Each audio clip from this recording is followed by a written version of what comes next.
और वहीं संभल में मस्जिद में हिंसा का मामला अब तूल पकड़ता जा रहा है। समाजवादी पार्टी का प्रतिनिधि मंडल आज संभल पहुंचने वाला है। सपा ने पत्र जारी करके इसकी जानकारी दी। आपको बता दें, प्रतिनिधि मंडल में विधानसभा में नेता प्रतिपक्ष माता प्रसाद पांडे सहित 15 नाम शामिल हैं।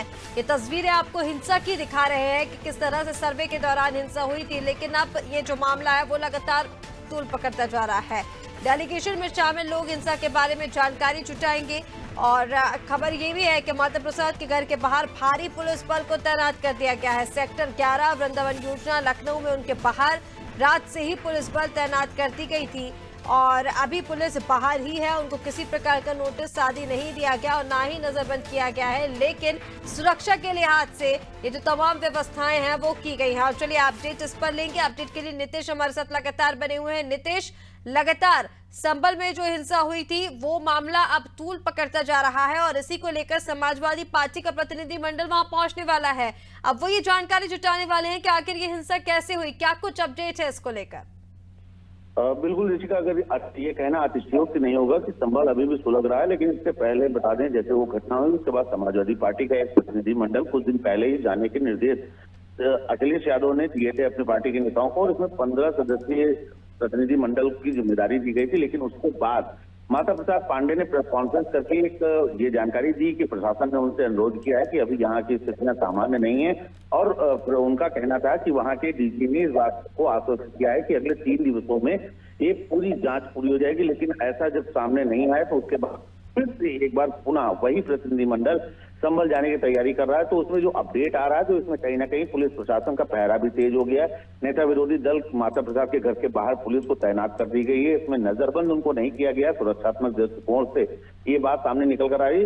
लेकिन इन सबके बीच में जो सबसे बड़ी बात निर्देशिका निकल कर आई कि डीएम संभल ने नेता विरोधी दल को एक आदेश भेजा है और ये आदेश 163 बीएनएस लागू होने का है, जिसमें बताया गया है कि जब तक बीएनएस 163 या पूर्ववर्ती धारा 144 लागू रहेगी तब तक कई चीजों पर रोक रहेगी। किसी भी प्रकार की कानून व्यवस्था की स्थिति उत्पन्न न हो, इसको लेकर कहीं ना कहीं नेता विरोधी दल को अवगत कराया गया। बहरहाल ये मामला लगातार तूल पकड़ता जा रहा है। 15 सदस्यीय प्रतिनिधि मंडल वहां पहुंचेगा, अखिलेश यादव को पूरी इसकी रिपोर्ट देगा।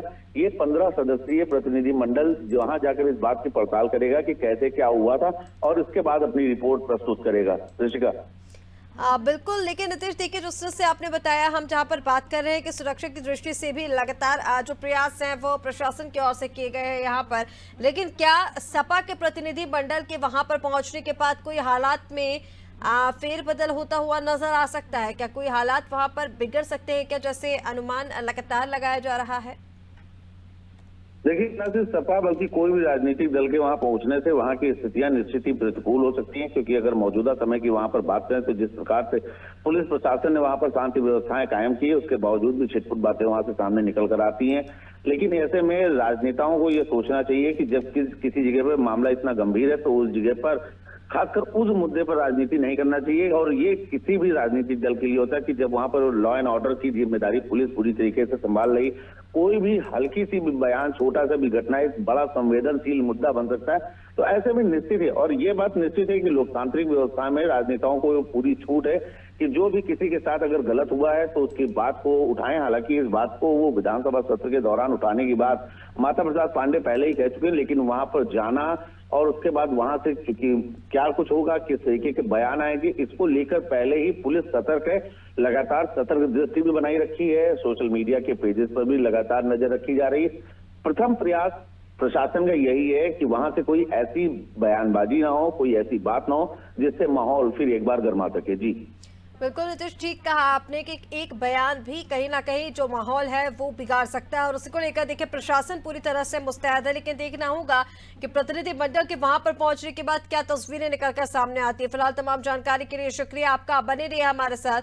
तो आपको बता दें, आज समाजवादी पार्टी का प्रतिनिधि मंडल जिसमें 15 सदस्य होंगे वो संभल पहुंचेगा और जानकारी जुटाने की कोशिश करेगा कि आखिर क्यों ये हिंसा भड़की, किस तरह से संभल को सुलगता हुआ, क्योंकि जब सर्वे हुई तो तब जिस तरह से हिंसा वहां पर देखी गई, पथराव भी पुलिस के ऊपर किया गया, इसकी तस्वीरें भी आपको दिखा रहे हैं किस तरह से आगजनी वहां पर हुई। ये तमाम तस्वीरें बेहद गंभीर हैं और अभी भी अगर वहां पर कोई भी राजनीतिक दल पहुंचता है तो बेहद गंभीर ये समस्या भी बन जाती है, जिसको लेकर पुलिस प्रशासन हालांकि पहले से ही मुस्तैद है। माधव प्रसाद के घर के बाहर भी प्रशासन का पहरा कड़ा है। अब देखना होगा कि क्या कुछ तस्वीरें वहां से निकलकर सामने आएंगी।